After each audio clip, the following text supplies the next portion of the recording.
반갑습니다. 오늘 5월 18일 염화실 인터넷 방송 본문 시작하겠습니다. 오늘 공부는 금강경 이제 어제까지 금강반야바라밀경이라고 하는 제목을 공부를 했고, 이제 법회인유분 제1이라고 하는 이 대목을 하겠습니다. 이 금강경은 인도말에서 중국말로 번역한 것이 6가지가 있다고 그랬죠. 그런데 우리가 이제 교재로 쓰고 있는 이게 거의 결정된 그런 교재로 내려오고 있습니다. 구마라습이 번역한 이 통용본 이것을 가지고 이제 우리가 공부를 하는데, 또 이 구마라습의 아주 뛰어난 번역에 달마심과 그 관계가 깊은 이 금강경의 뛰어난 번역의 뜻을 좀 더 명확하게 하기 위해서 단락을 이렇게 나누는 소명태자라고 하는 분이 이렇게 단락을 나눴는데, 이 이제 32분이라고 해서 우리 처음에 있는 이제 법회인유분 있죠. 이 경전은 본래 처음에 이제 여시아문에서부터 신수봉행이라고 하는 끝까지 단락을 전혀 나눠 놓지 않았습니다, 처음에는. 그런데 이제 경을 열심히 연구하고 공부를 이제 하다 보면은 스스로 그 내용별로 그 단락을 나눠서 이해하기 쉽도록 하는 그런 연구가 상당히 활발하게 전개가 되었습니다. 그걸 이제 전통적으로 이제 과목이라고 그렇게 하는데, 그 중에서 이제 금강경도 여러 가지 이제 과목이 있습니다. 무착보살은 18주로서 했고, 또 어떤 이들은 이제 27단위, 천친보살은 이제 27단위로서 이제 했고, 그렇죠. 그런데 이 32분으로 나눈 것은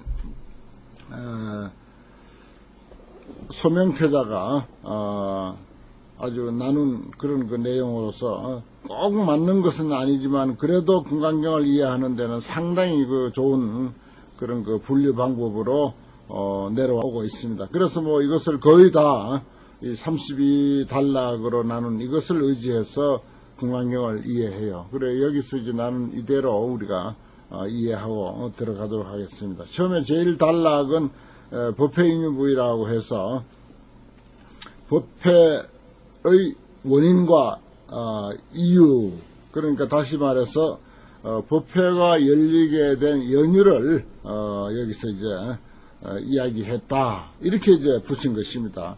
글자 넉자로서 단락을 이렇게 나눴는데 참 뛰어난 그런 해석법이다. 이것도 일종의 이제 과목으로서 해석을 이제 한 것인데, 글자 넉자로서 요 한 단락을 그냥 해석을 했다는 거죠. 요 몇 줄은 부자이자까지, 여시아문에서 부자이자까지는 법회가 열리게 된 원인을 밝힌 것이다, 이런 뜻이죠. 그리고 그 다음에 선현기청부이라, 선현 수보리죠. 수보리가 일어나서 법문을 청하다. 그 법문 청한 내용이다. 아주 이해하기 쉽도록, 설명은 다소 이제 부족하죠. 부족하지만은 그래도 이해하기 쉽도록 그렇게 단락을 나눠서 제목을 딱 이렇게 32가지로 이제 붙였습니다. 그런데 대개 이제 우리가 49제 때라든지 그 외에 이제 독송할 때는 이제 이 32분 이 단락의 제목은 이제 읽지를 않거든요. 그 익숙한 사람은 안 읽고 그냥 넘어갑니다만은, 처음 금강경을 받은 사람들, 그 49제에 참석한 사람들에게 무조건 한 곳씩 쭉 나눠 놓으면은 이제 제목인지 뭔지 기재되어 있는 글은 그냥 다 읽어야 되는 줄로 그렇게 이제 알고 읽다 보면은 그게 이제 속도가 서로 안 맞죠. 스님들은 원문만 읽고 또 처음 참석한 사람들은 제목까지 읽다 보면 그게 이제 밸런스가 안 맞죠. 그런 것들을 좀 출판할 때 좀 배려를 해서 그렇게 출판을 해야 되는데, 제목을 아예 안 달든지 독서용은, 그 다음에 달아도 괄호 안에 넣어서 읽지 않아도 되는 것으로 그렇게 분명하게 표시를 해주든지 아니면 뭐 위에다 올리든지 그런 걸 해줘야 되는데, 참 주최하시는 분들이 그런 점들을 배려 안 하고 무턱대고 출판을 해서 쭉 돌려가지고는 읽을 때마다 늘 그런 불편을 끼치는 것을 이제 보았습니다. 제목에 대해서는 이제 그렇게 우리가 이해를 하고, 이와 같이 내가 들었다. 뭐 우리가 경전에서 어떤 경전이든지 여시아무이라고 하는 것은 우리가 자주 만나는 것인데, 이 금강경을 이제 해석을 하면서 사전적인 해석이라든지 또 다른 데서 흔히 이제 접할 수 있는 그런 일반적인 그런 해석, 이걸 제가 이제 낱낱이 또 해석하려고 가만히 생각해 보니까, 뭐 여기서까지 그런 것 굳이 사전적인 해석이라든지 그런 의례적인 그런 경전 해석 이런 건 해석할 필요가 없지 않겠나 하는 그런 생각도 들어요. 익숙하신 분들은 이제 좋을 것이고, 또 그렇지 아니하신 분들은 이제 조금 이제 해석이 좀 부족하다 이런 생각도 들지 모르지만은, 금강경은 뭐 참고서가 너무 많기 때문에 좀 그런 사전적인 세세한 해석들은 다른 책에서 참고하셔서 더 많이 아시려면 이제 그렇게 이해하시면 되고, 이 속에 담겨 있는 대개 이제 숨어 있는 뜻, 또 경에서 충분히 이야기는 했지만은 그냥 읽어가지고는 담겨 있는 뜻을 우리가 제대로 파악하지 못한 그런 것을 제가 파악한 대로 그렇게 이제 해석하는 것을 중심으로 그렇게 이제 강의를 해 나가려고 생각을 합니다. 뭐 예를 들어서 여시아문, 일시불 이런 것도 이제 육성취다 해서 경전을 결집하는데 대한 그런 이야기를 아주 정확하게 또 이제 하고 이제 넘어가는 것이 이제 대개 이제 상식입니다. 그러나 이제 그런 거 다 생략하고 이야기할 기회가 되면은 또 뭐 자연스럽게 이야기하도록 그렇게 하겠습니다. 이와 같은 것을 제가 들었습니다. 여기서 아라고 하는 것을 번역할 때는 제가 들었습니다 이렇게 해야 됩니다. 왜냐하면 아난존자가 많은 장로들을 모아놓고 당신이 들은 것을 이야기하는 것이니까 우리식으로 생각한다면 내가 들었습니다. 뭐 큰 스님들 앞에서 내가 들었습니다 이렇게 할 수가 없죠. 그래서 저희 뭐 독특한 번역이라고는 할까요? 제가 들었습니다. 이와 같은 내용을 제가 들었습니다. 이렇게 겸손하게 보고하는 게 옳죠. 아난존자는 경전을 부처님께서 설하시는 그대로 들은 대로 이야기를 한다는 것입니다. 그래서 아난존자 자신의 말이 아니다는 거죠. 그러니까 다른 사람들이 믿죠. 그래 그것이 이제 구전으로 이렇게 내려오다가 300년쯤 이후에는 비로소 이제 성문화 글로서 기록되게 됐다 이렇게 이제 보는데, 어쨌거나 이것은 이제 아난존자가 다 듣고 나중에 여러 사람 앞에서 되뇌이는, 기억해서 되뇌어 주는 것을 뒷사람들이 이제 문자로 기록한 것으로 되어 있기 때문에, 그래서 이제 이와 같은 내용을 제가 들었습니다 이렇게 이제 해석하는 게 옳습니다. 뭐 이와 같은 것을 내가 들었다 이렇게 해도 뭐 틀린 건 아니죠. 그렇지만 조금 이제 문제가 있는 해석입니다. 한때 부처님께서, 우리는 뭐 2006년 5월 18일 이렇게 이제 시간을 정할 텐데, 경전은 살아있는 법문이기 때문에 일시입니다.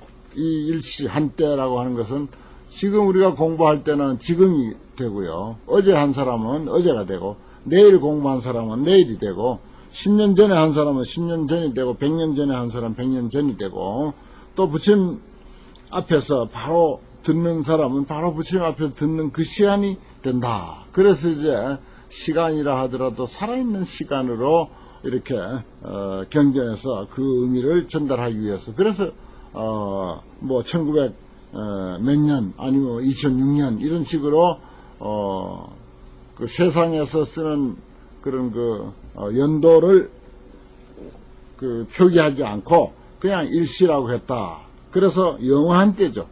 언제든지 우리가 접할 때 금강경을 펼쳐서 읽을 때 바로 그때입니다. 참 아주 의미심장하죠.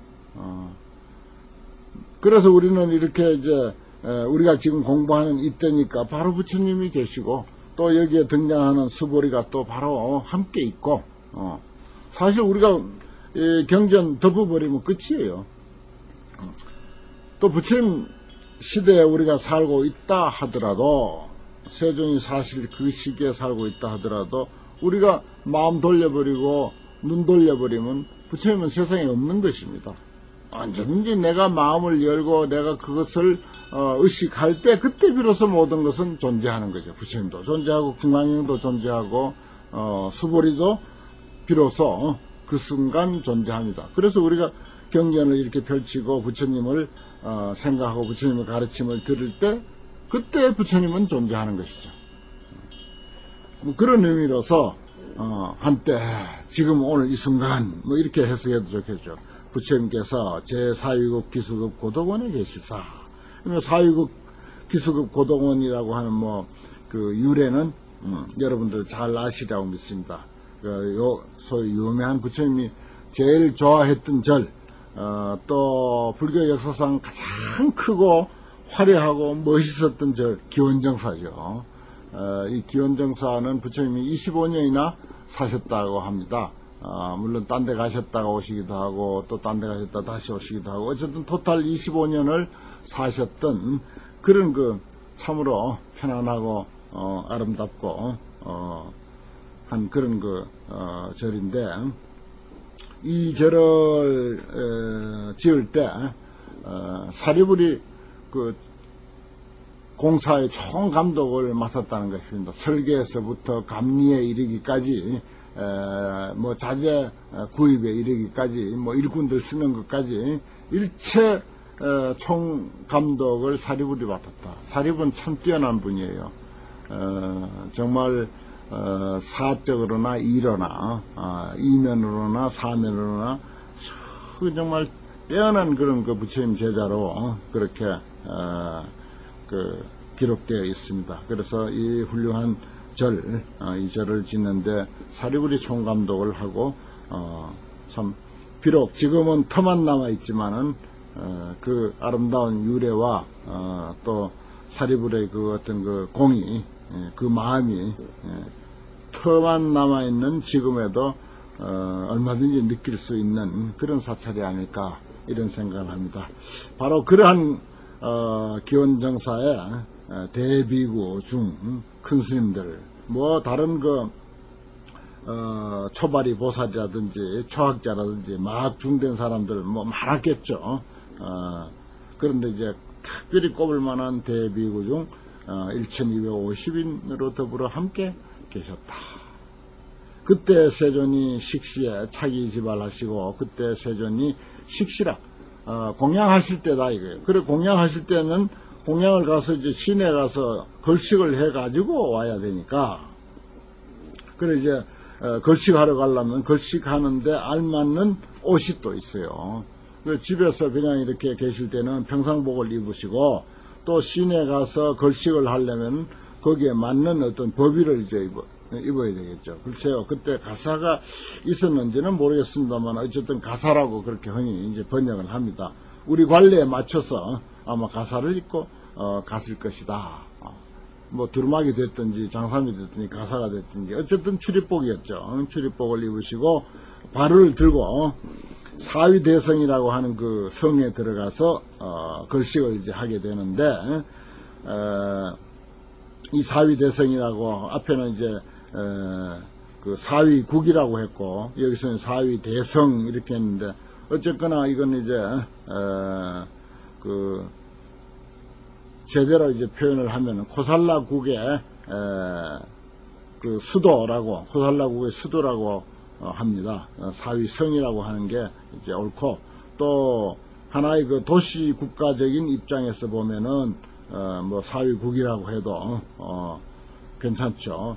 여기 이제 파사이 왕이 그 당시 이제 왕이었고, 또 이 파사이 왕의 아들인 그 유리왕으로부터 결국은 이제 가비라 도시국가, 정말 자그마한 도시국가, 양반나라 가비라국이 침범을 당하고 하는 그런 뭐 역사적인 그런 아주 기구한 그런 사연들은 뭐 제쳐두고, 어쨌든 그 사위 대성에 들어갔어. 그러니까 이 기원정사는, 흔히 말하는 기원정사는 그 사위성이라고 하는 도시 바로 이웃에, 도시 변두리에 터를 잡고 있었죠.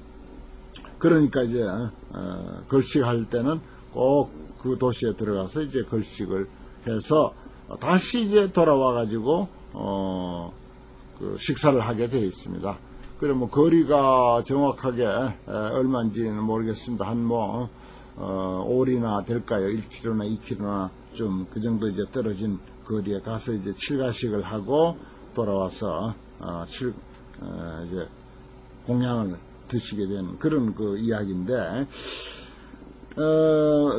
걸식을 이제 밥을 비는데 그 성중에서 순서대로 걸식을 해 마치고 환지본체라, 걸식을 이제 7집을 하거든요. 7집을 해서 다시 이제 본래 있던 곳으로 돌아와서 반사흘, 발음을 이제 먹을 사라고 해서, 같은 밥식자지만 먹을 사 해서 음을 반사라고 그렇게 하죠. 밥을 먹어 마치시고 수이발, 또 옷과 바루를 거두시고 정돈을 했겠죠.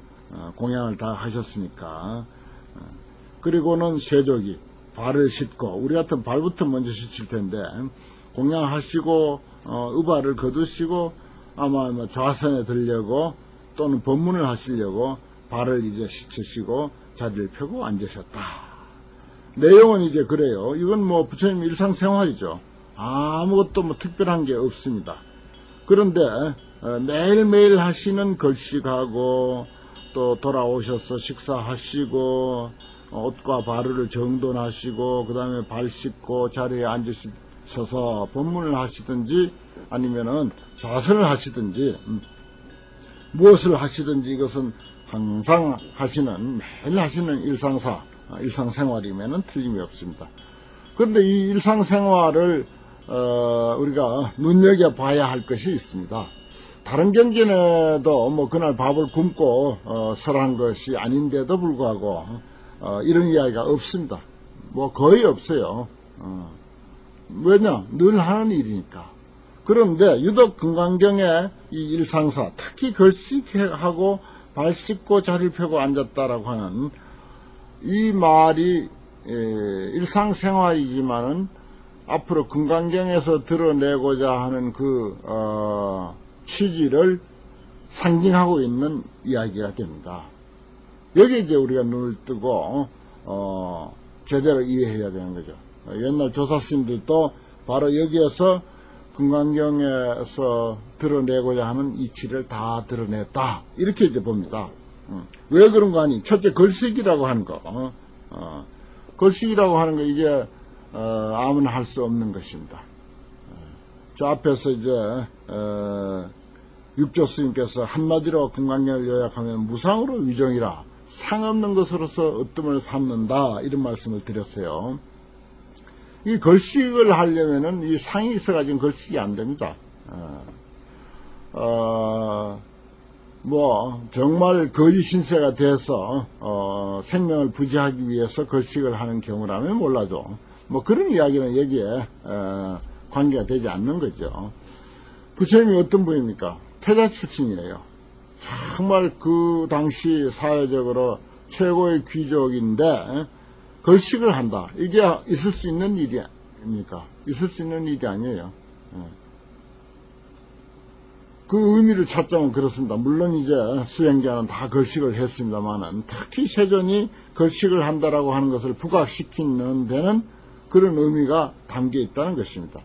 이건 그저 자기라고 하는 상, 아상이 있어가지고는 태자 출신으로서 도저히 할 수 없다는 일입니다. 그래서 걸식을 부각시킨 거예요. 일상생활을 다 다른 경전을 설할 때도 다 하고 경전을 설했지만 그 이야기를 하지 않고 금강경에서 이 이야기를 부각시키는 이유가 바로 걸식은 상이 없어야 진정한 걸식이 가능하다 하는 것입니다. 제가 옛날 우리 불교 정화 때 그게 이제 1960년인가요? 4.19 직후인데 4.19가 일어나던 해 12월인가 11월인가 좀 됐었어요. 그때 대법원에서 불교계 판결을 이제 잘못 내려가지고 소위 그 정화불사인데 판결을 잘못 내려가지고 대법원의 재판을 잘못 내렸다고 우리가 이제 데모를 했습니다. 그래서 대법원을 쳐들어가서 유치장 생활도 한 달씩 살고 다시 이제 법무사로 이제 내려왔었어요. 그런데 그런 모든 일들을 처리하기 위해서는 돈이 필요하다. 그래서 이제 돈이 뭐 많이 있는 사찰을 많이 내지만은 전 승려에게 저같이 뭐 중된 지 얼마 되지도 않은 어린 삼녀에게도 그 승려 의무금이라고 하는 것이 부과가 됐었습니다. 어디서 뭐 받을 데도 없죠. 그래서 그 승려 의무금을 내기 위해서 탁발을 갔었어요, 진짜. 그때 처음으로 이제 그 법무사 스님들하고 이제 국제시장에 탁발을 갔었는데 그게 이제 소위 걸식이죠. 내가 생전 처음 경험한 걸식입니다. 그 국제시장 부근에 이제 대각사라고 하는 절이 있는데 그 대각사에서 이제 짐을 풀고 거기서 전부 가사장삼을 입고 바루를 딱 이렇게 들고 그야말로 여기 이제 세존이 사유성에 들어가서 걸식하듯이 그렇게 이제 쭉 줄을 서가지고 그때 학인들이 한 20명 정도 탁발을 갔었어요. 얼마나 부끄러운지 어린 마음에 그까지 무슨 부끄러움이 있겠느냐고 싶지만은 그 자존심이라고 할까 뭐 자아의식이라고 할까 아상이라고 할까 나라고 하는 생각이라고 할까 하여튼 뭐 온갖 그 상이라는 상은 다 동원이 돼가지고 또 그렇게 대선배들 한 20여 명하고 같이 하는데 부끄러워할 일이 하등에 없음에도 불구하고 그렇게 부끄러워서 고개를 들 수가 없었고 내가 이제 바루대를 들고 뒤에 이제 따라가는데 어느 길을 어떻게 갔는지 누가 바루대에다 돈을 넣는지 가져가는지 도대체 한 번도 살펴볼 수가 없을 정도로 그렇게 부끄러웠어요. 그게 상 때문이죠. 어린 마음에는 어린 그 나름대로의 그 상 때문에 그렇게 부끄러웠던 것입니다. 그래 이제 1시간쯤 국제시장을 돌고 겨울이었어요. 돌고 이제 대각사 이제 객실에 와서 옷을 벗고 모두 이제 좀 쉬기로 그렇게 했는데 땀이 온 몸을 흠뻑 다 적셨어요.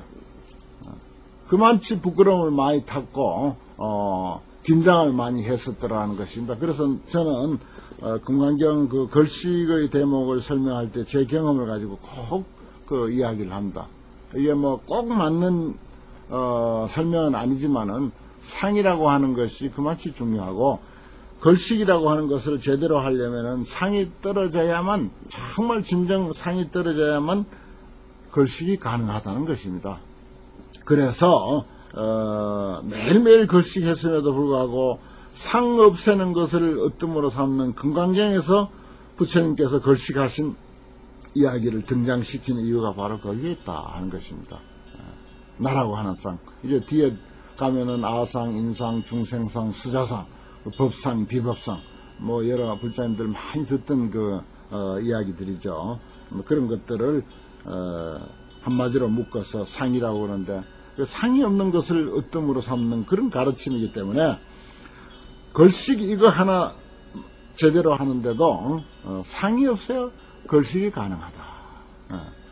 걸식과 무상, 걸식과 금강경 이건 정말 뗄래야 뗄 수 없는 그런 그 의미를 가지고 있다. 그리고 걸식은 곧 금강경이고 금강경은 곧 걸식이다.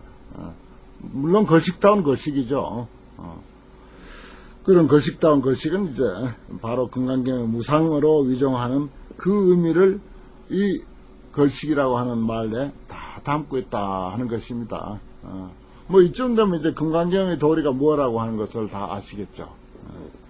그 다음에 이제 그 성중에서 순서대로 밥을 비워 마친다. 순서대로 차제라고 하는 것이 중요해요. 걸식하는데 뭐 다 들어서 아시겠지만은 어느 집에서 시작하든지 딱 집을 하나 정하면 거기서부터 같은 방향으로나 뭐 역방향으로나 하여튼 순서대로 위로 가든지 아래로 가든지 동으로 가든지 서로 가든지 무조건 자기가 정했다면은 그 정한 집에서부터 7집을 순서대로 무조건 걸식을 하게 되어 있습니다. 그 7집에 걸식을 했는데 밥을 2집만 빌었으면 2집 빈 것 가지고 돌아와야 되고 3집 빌었으면 3집 빈 걸 가지고 돌아와야 되고 바루대가 덜 찼다고 해서 7집을 넘어서 8집, 9집 이렇게 돌도록 되어 있지 않습니다. 그러면 무질서해진다고 부처님이 아주 엄격하게 법으로 제정을 했어요.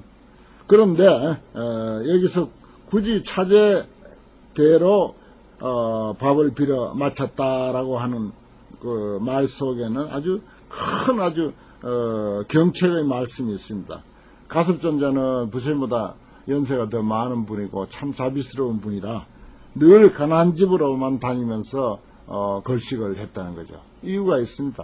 가난한 집에 가서 걸식을 해야 그들이 복을 짓고 복을 지어야 그래도 지금보다 더 잘 살 수 있을 것 아닌가. 이런 마음에서 늘 가난한 집만 찾아다녔다는 거예요. 그러다 이제 그 유마거사, 당시 유마거사에게 아주 혼이 났다는 것입니다. 비구가 돼서 마음이 그렇게 불평등하면 어떻게 되었냐. 뭐 가난한 집 생각해서 그렇게 하지만 그건 법답지 못한 것이다. 복을 짓는데 뭐 가난한 집 따로 있고 부잣집 따로 있느냐. 복 짓는 데는 이 세상에 어떤 사람도 다 공이 지을 그런 마음과 능력이 있으면 지어야 옳다. 이게 부처님의 정신인데 그건 무슨 소리냐 이렇게 이제 된 거죠. 수보리는 또 이제 반대로 아유 가난한 집에 자기들 먹을 것도 없는데 나는 부잣집만 다닐란다.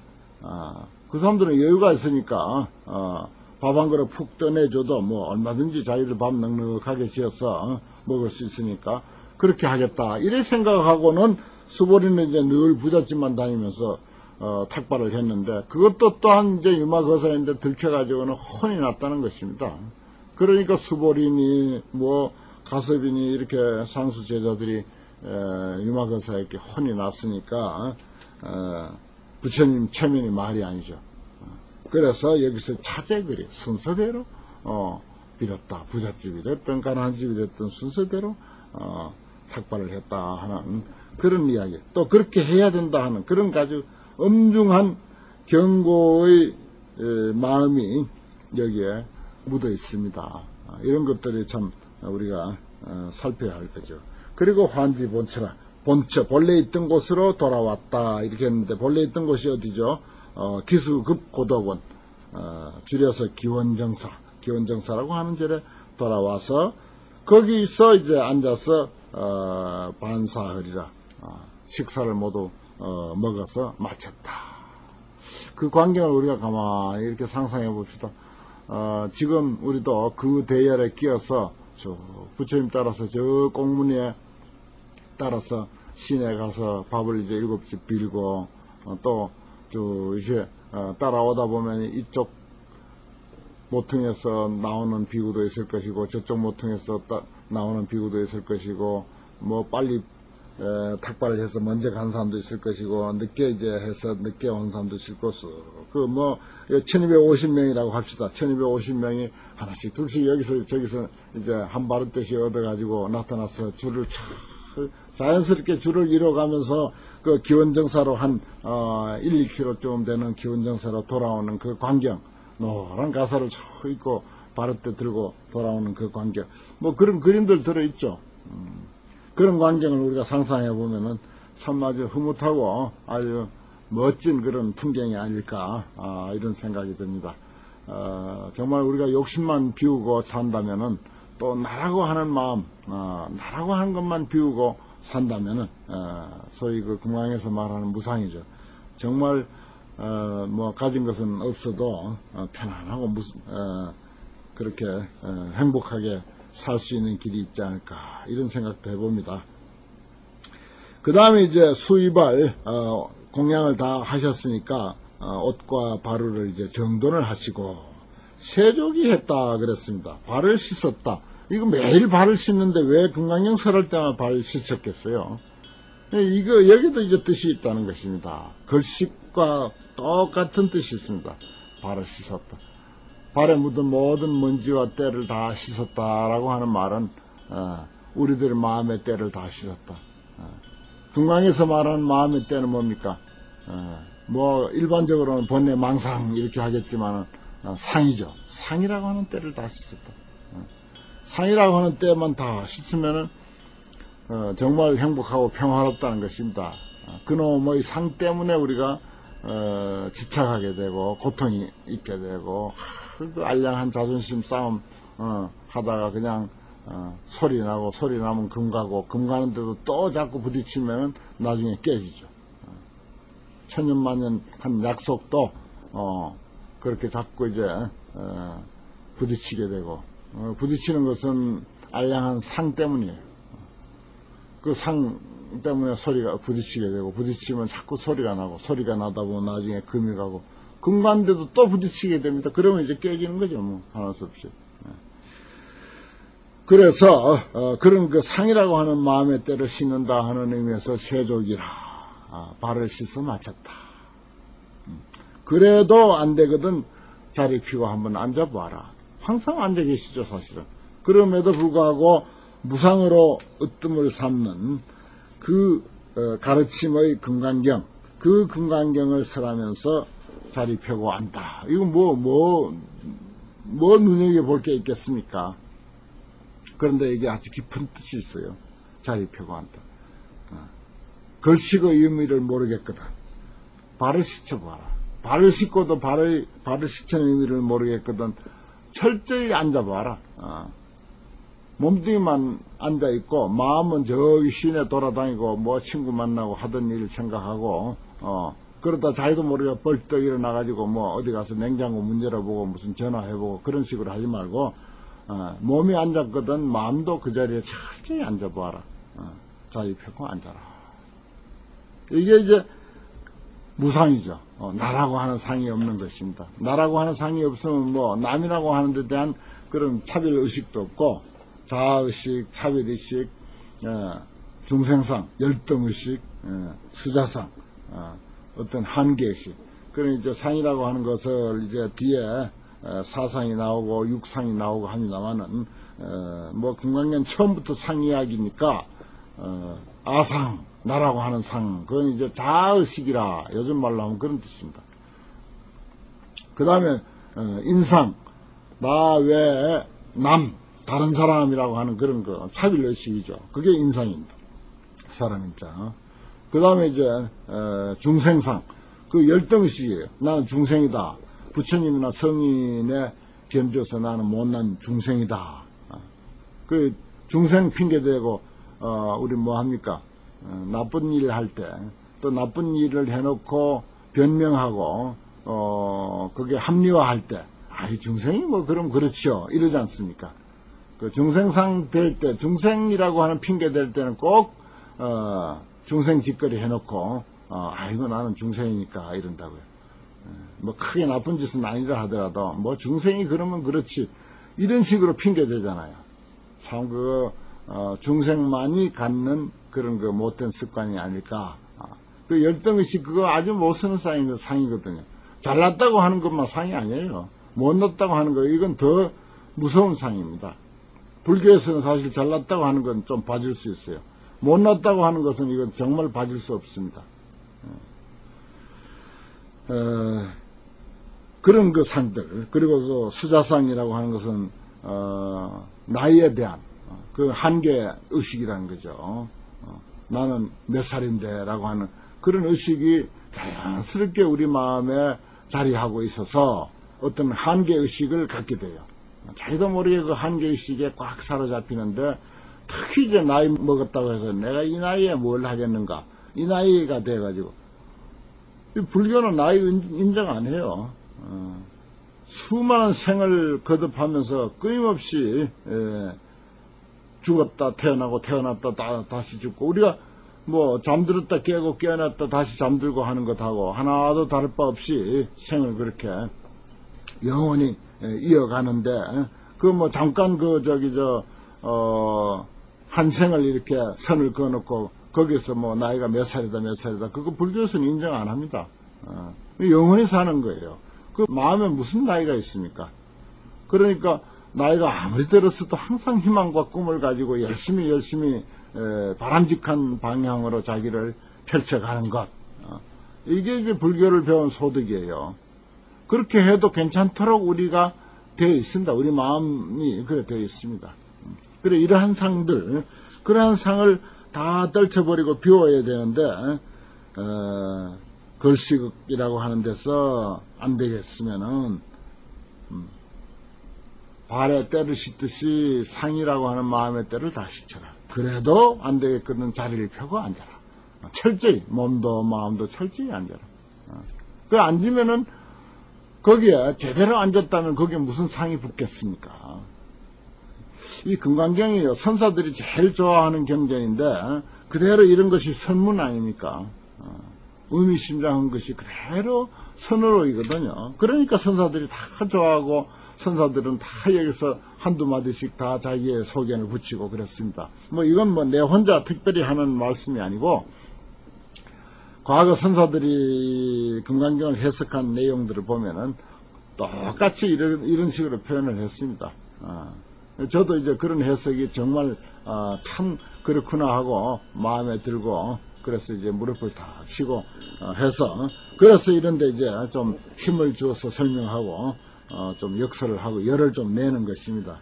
참 얼마나 근사합니까? 그래서 법회 인유분, 법회가 열리게 된 원인을 여기서 이야기하고 있지만, 그 원인 속에 결과가 다 있고 또 내용이 다 있고, 씨앗 속에 어떻습니까?